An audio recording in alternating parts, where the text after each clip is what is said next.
समस्त गुरुजनों के श्री चरणों में सादर प्रणाम और प्यारे बच्चों नमस्कार। आज एक बार पुनः भारतीय संस्कृति के भाग 4 के साथ हम लोग उपस्थित हुए हैं।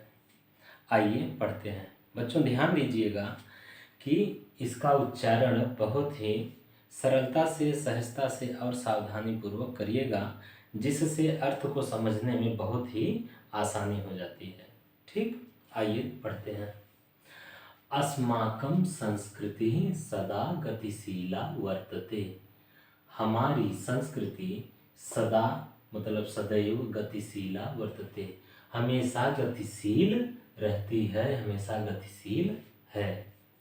अस्माकं संस्कृति सदा गतिशीला वर्तते, हमारी संस्कृति सदा गतिशील है।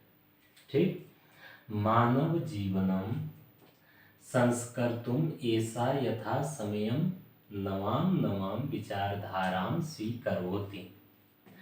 मानव जीवनम संस्कर्तुम, मानव जीवन को संवारने के लिए, संस्कारित करने के लिए ऐसा यथा समयम, यह यथा समयम अर्थात समय समय पर, नवाम नवाम विचारधाराम, नई नई नवीन विचारधाराओं को स्वीकरोति, स्वीकार करती है। नवाम शक्तिम च प्राप्नोति, और नई ऊर्जा को प्राप्त करती है, नई शक्ति को प्राप्त करती है। ठीक। अत्र दुराग्रह नास्ति। दुराग्रह का मतलब क्या होता है? आग्रह का मतलब होता है कि याचना करना। आग्रह मतलब याचना करना, और दुराग्रह मतलब क्या होता है कि बुरी याचना करना या हठपूर्वक किसी चीज को मांगना या आग्रह करना। तो हठाग्रह, इसका मतलब हो जाएगा हठाग्रह, हठपूर्वक किसी चीज की याचना करना या आग्रह करना। अत्र दुराग्रह नास्ति, यहाँ पर हठपूर्वक आग्रह नहीं है। ठीक। यत युक्ति युक्तम कल्याणकारी च तदत्र सहर्षं गृहीतम भवति। यत युक्त युक्तम, जो युक्ति संगत हो, जो सही हो। युक्ति युक्तम मतलब जो युक्ति संगत हो, अर्थात जो सही हो। च मतलब और, कल्याणकारी हो। कैसा हो? कल्याणकारी हो। तदत्र सहर्षं गृहीतम भवति, वो यहाँ पर सहर्ष ही गृहीत मतलब स्वीकार कर लिया जाता है। ठीक, समझ आ गया बच्चों? आगे देखिए। एतस्याः गतिशीलतायाः रहस्यम, इसकी गतिशीलता का रहस्य, भारतीय संस्कृति की गतिशीलता का, निरंतर प्रगति का रहस्य क्या है वही बता रहे हैं। एतस्याः गतिशीलतायाः रहस्यम मानव जीवनस्य शाश्वत मूल्येषु निहितम्। इसकी गतिशीलता का रहस्य मानव जीवन के शाश्वत मूल्यों में निहित है। इसकी गतिशीलता का रहस्य कहाँ निहित है? तो मानव मूल्यों में निहित है, मानव जीवन के शाश्वत मूल्यों में निहित है। तद यथा, और वह इस प्रकार है। सत्य के प्रति निष्ठा, सत्यस्य प्रतिष्ठा। यहाँ पर किसकी प्रतिष्ठा है? सत्य की प्रतिष्ठा है। तो सत्य की प्रतिष्ठा सर्वभूतेषु समभावः, सर्वभूतेषु, भूतेषु मतलब प्राणी होता है, सर्वभूतेषु सभी प्राणियों में समभाव, समान भाव से देखना, सभी प्राणियों को समान भाव से देखना, और सभी प्राणियों में एक रूपता देखना। श्रीमद् भगवद गीता में कहा गया है, शून्य चैव स्वपाके च पंडिताः समदर्शिनः। तो ये हमारी ही संस्कृति की विशेषता रही है, भारतीय संस्कृति की, कि वह सभी प्राणियों में एक रूपता देखती है। विचारेषु औदार्यम, और विचारों में क्या रखती है? उदारता रखती है। ठीक। आचार्य दृढ़ता, और आचार व्यवहार हमारा कैसा होता है? दृढ़ होता है। आचरण में दृढ़ता होती है। आचरण डिगना नहीं चाहिए, आचरण हमेशा अडिग होना चाहिए। च इति, और इस प्रकार ही भारतीय संस्कृति की विशेषता रही है। ठीक, एक बार पुनः देख लेते हैं। अस्माकं संस्कृति सदा गतिशीला वर्तते, हमारी संस्कृति सदा गतिशील है।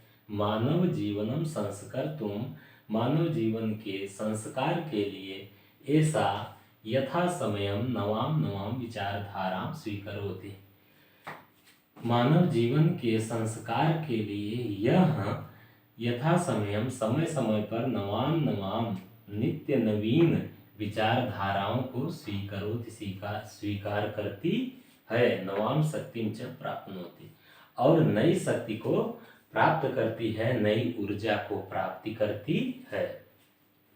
अत्र दुराग्रह नास्ति, यहाँ पर दुराग्रह नहीं है, हठपूर्वक कोई कार्य थोपा नहीं जाता है किसी दूसरे पर।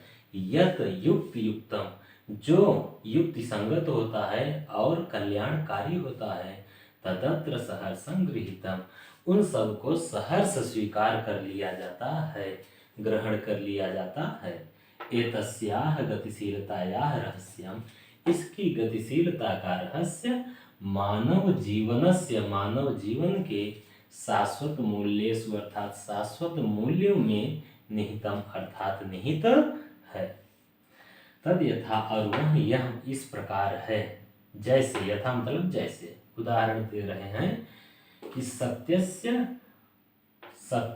प्रतिष्ठा, सत्य की प्रतिष्ठा, सर्वभूतेषु समभावः, और सभी प्राणियों में समान रूप से समरूपता का भाव, सभी प्राणियों में समरूपता का भाव। विचारेषु औदार्यम, विचारों में उदारता, आचार्य दृढ़ता चेति, और आचरण में दृढ़ता, यही सब क्या है, हमारी भारतीय संस्कृति की विशेषता है।